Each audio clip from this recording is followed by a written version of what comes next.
Welcome to Founders Corner. This show is all about sharing impactful lessons for entrepreneurs from brilliant minds who have lived and learned through the startup journey and built amazing companies. This podcast is from Omidyar Network's emerging technology team, who invest in early-stage startups that aim to build great for-profit businesses that can change the world and create impact at scale. On today's episode, we'll hear an inspiring conversation with Jessie Woolley-Wilson, the CEO and president of DreamBox Learning, a startup that is reimagining learning for K-8 students in mathematics. Jessie shares the story of her start at DreamBox, the advice she received on forming the company's values, and mentoring and setting leadership examples for female entrepreneurs and African American women in the workplace. She also shares her family's immigrant story and what drives her in work and life. Along the way, you'll learn valuable lessons from Jessie's approach and her insights about bridging passion and purpose. Now let's get started with host and Omidyar Network partner, Shripriya Mahesh. Hello, everyone, and welcome to Founders Corner. Today, I am very pleased to have with us Jessie Woolley-Wilson, the CEO of DreamBox. Welcome, Jessie. Well, I'm so happy to be here. Thank you for having me. Thank you. So, Jessie, tell us about DreamBox and what the mission is. So, DreamBox really was an idea. It was an idea that formed a company. And that idea was, how can we reimagine learning as we know it? So it's an adaptive learning company that focuses on K-8 mathematics. And it's a company that now has about 2.2 million kids on the system, 80,000 teachers, all focused on helping to build a conceptual understanding of mathematics. So that's what we say in terms of the content. But if you think about DreamBox, really what we are is a learning company. We're trying to teach kids to learn how to learn so that over their lifetimes, they can remake their skill sets over and over again. So tell me how you found DreamBox and why you decided to do it. So DreamBox was one of these opportunities that I was pretty sure I wasn't going to do. I was approached by Reed Hastings, who had made an investment in this company, and asked to come on board. And I've been in the education technology space at that point for probably 15 years. And frankly, I was part of an industry that had made a lot of promises to educators and to parents about how we were going to revolutionize learning. And few of us delivered on that promise. And I felt that DreamBox was a very nascent opportunity, and I wasn't quite sure it was going to be successful. And at that time, I was at another company that was doing pretty well. But when I looked under the hood, so to speak, and I saw the delight and surprise that young kids were experiencing learning mathematics, I knew that there was something special there. I said, there's something here. We can unlock the learning potential of every child, regardless of what zip code they live in, regardless of the level of education of their parents, regardless of their relative level of confidence.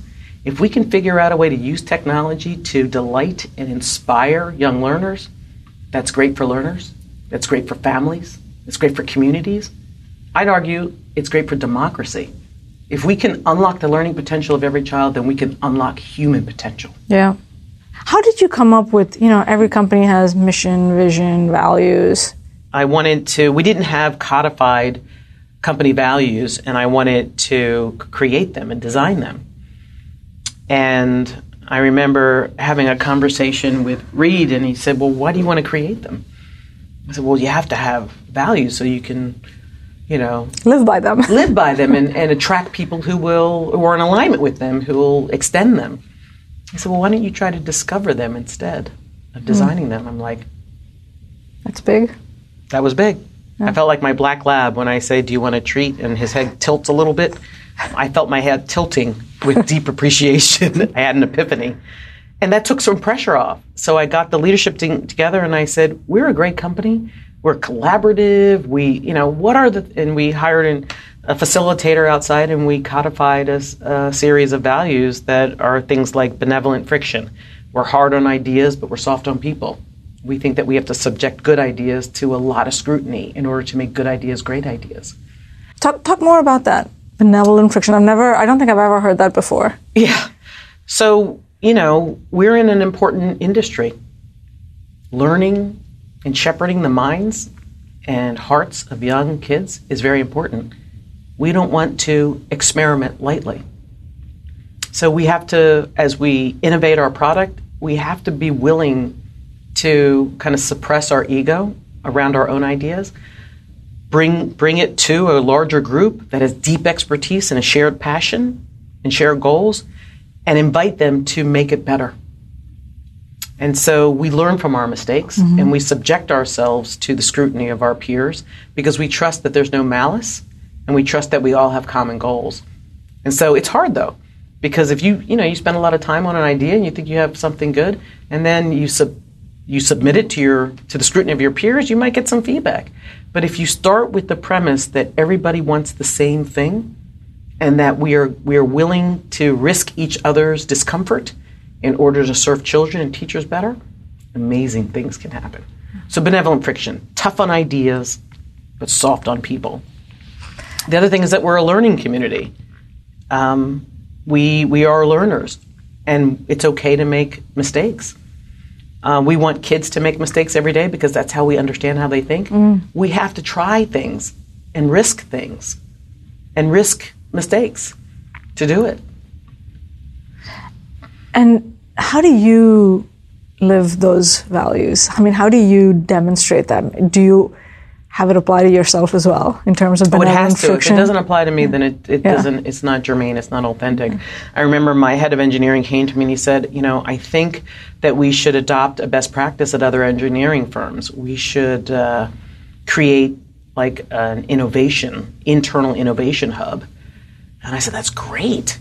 Why don't we get a list of all the projects that we need to work on, and then ask people in their spare time to work on those projects? And he's like, that's a terrible idea. And I said, no. He's like, I want to create DreamBox Learning labs. But the thing is, you have to not prescribe what people work on. I'm like, but we have all of these product innovations that we don't have time for. Like, why don't we give them an opportunity to pick from the list, but give them the list? He's like, if you're not willing to go full throttle, then we shouldn't do it. So I went to my number 2 engineer at the time, and I said, what do you think of this idea? The head of engineering and I are having this conversation, but you agree with me, right? Like, you understand all these things. He's like, Jessie, that is a terrible idea. If you want to really inspire people's passion, then let them pick what they're going to work on. And there's going to be some things that will never come into the product, but 1 or 2 of those things might be so great that it'll really leapfrog our efforts. Transformational. And I didn't really understand, but I trusted my leaders. And I said, look, my instinct is that we would do it this way. Yeah. We're going to do it your way. I didn't really know what I expected. I can't tell you how many innovations have come out of DreamBox Labs and how it has created different kinds of collaboration between different teams, because a teacher who's working on staff might also have that same passion with somebody who's on the DevOps team or something, and they come together in a cross-functional team and they get something fabulous. I was so wrong about that. And so the benevolent friction is, he said, if you're my head of engineering, if you're not going to do this full throttle, then we shouldn't do it. Right. And then I went to try to, get some support. And he said, right, I agree with your head of engineering. That's not what we should do. And then I said, well, I trust these guys. They do amazing work. I kind of think they might be wrong about this, but I'm going to let it go. And they were so right. I was so wrong. And so we joke about it now. All right. I just had a brown bag the other day, and I reminded them, and, they knew they were right. But that was the 3rd time he asked me for it. Imagine what good could have come if I had listened to him the first time. Yeah. Mistake. Hubris in leadership is the worst thing. And even the best of us think we're not subjected to it. Yeah. And it creeps up. Now, you've grown DreamBox. How many people is it now? So it's about 160 people. So now, from 15 2 offices. to 160. What is your philosophy on hiring? Like, what do you look for? What's the that question that tells you something about someone that you're like, okay, this person should be. So I've made mistakes in this area too. In the beginning, I would say, look for the core competencies. Get a sense of what your gaps are as a company, and then focus your recruiting efforts to fill those capability gaps, expertise gaps. Over the course, and we weren't winning. We weren't getting enough people who chose us over so many. We got Amazon, we have Microsoft, even Disney does their engineering in Seattle, right? Salesforce, everybody's up there. Yeah.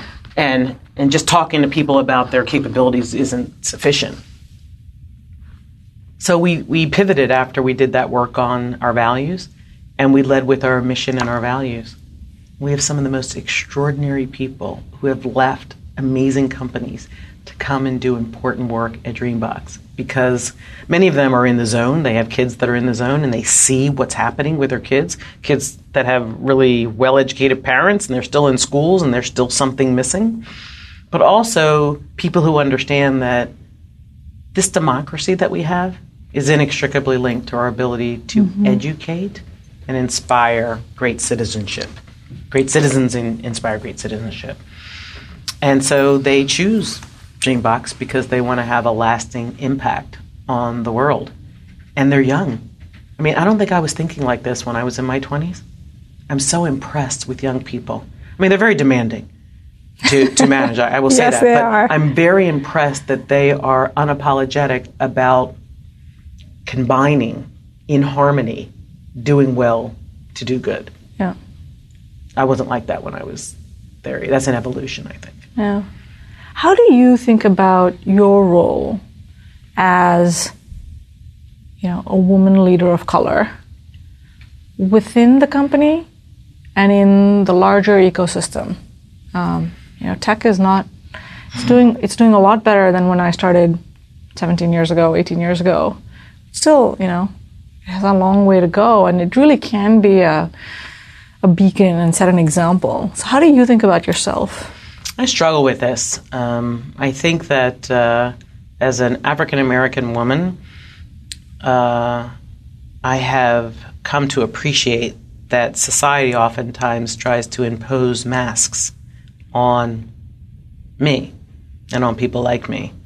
People bring their perceptions about your capabilities, about your work ethic, about your intellectual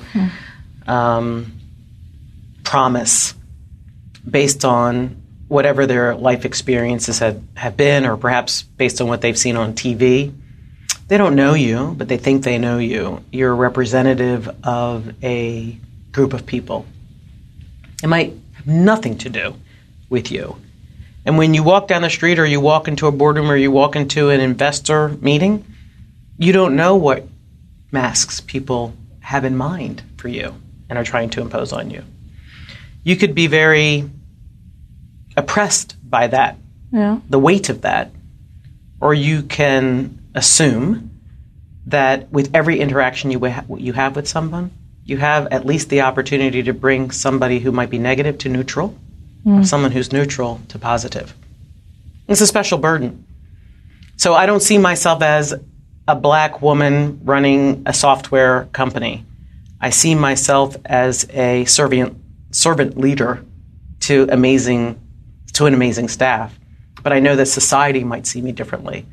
So I do, from time to time, go out of my way to support women, to encourage them, to share all the mistakes I've made so that they don't have to make those mistakes, or women of color. I'm really thrilled about some women who are doing very exciting things. Kimberly Bryant, Black Girls Code. I mean, there's amazing women who are out there who might feel alone. And so knowing that there are people like me who might have gone before them might be comforting to them in a way and might support their success. Well, I often tell women, never apologize for proactively managing your career. No one will care about your career more than you, and you should go out of your way to take responsibility for managing your career. Anyone who tells you anything else isn't telling you the truth, or isn't giving you what you need. And so I remember a woman coming into my office, and she was kind of haltingly trying to create a justification for getting a raise. And I remember asking her to stop, to leave my office, to think about what she wants and what she needed, and to think about what her male counterpart might do in the same situation, and then to come back into my office and ask me what she wanted. She did that. She asked for her raise. She looked me straight in the eye, and she got her raise. That little experience with her hopefully will carry forward with her whole career, and more importantly, might have a ripple effect for young women she might mentor going forward. I didn't hold it against her that she was being assertive and aggressive. I fully expected that from her, but she didn't expect it of herself. Yeah. She needed to know that that was going to be welcomed, at least by me. You've talked about, pivotal moments in people's lives and how they can have, major, take you in different directions, have positive impacts. What are the pivotal moments in your life? I remember asking my father, he's a Haitian immigrant who came here in 1956. He came to the United States pre-civil rights. He was very well educated in Haiti, and most of his colleagues were going to places like Switzerland or to Paris to teach at the Sorbonne. And he chose 1956 America as a black man. You had choices.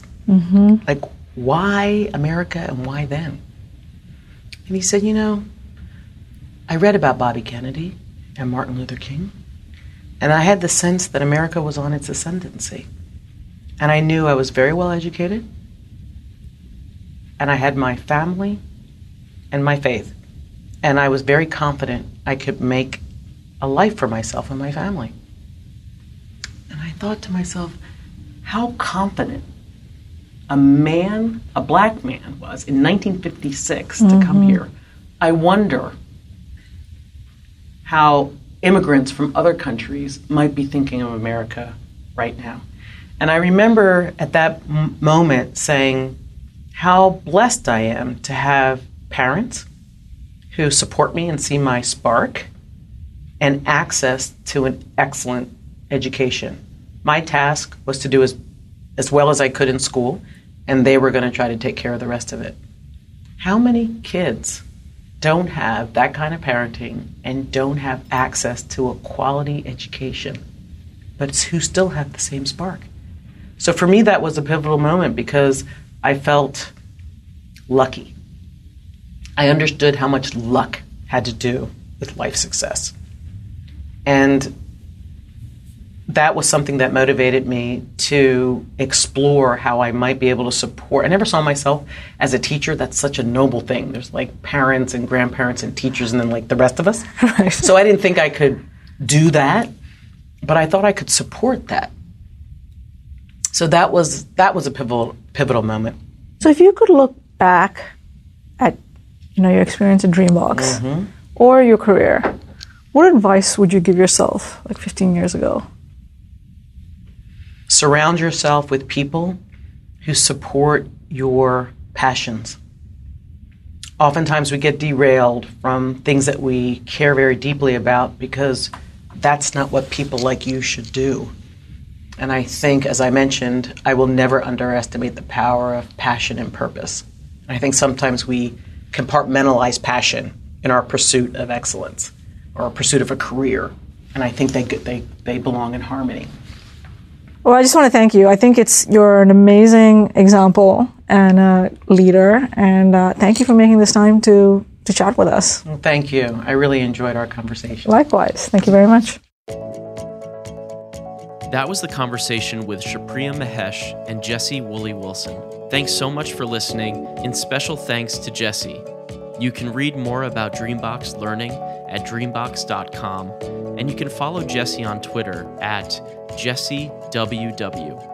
If you enjoyed the episode, please write a review on iTunes and let us know what you think on Twitter at Omidyar Network. Be sure to subscribe and visit our website, omidyar.com, to learn more.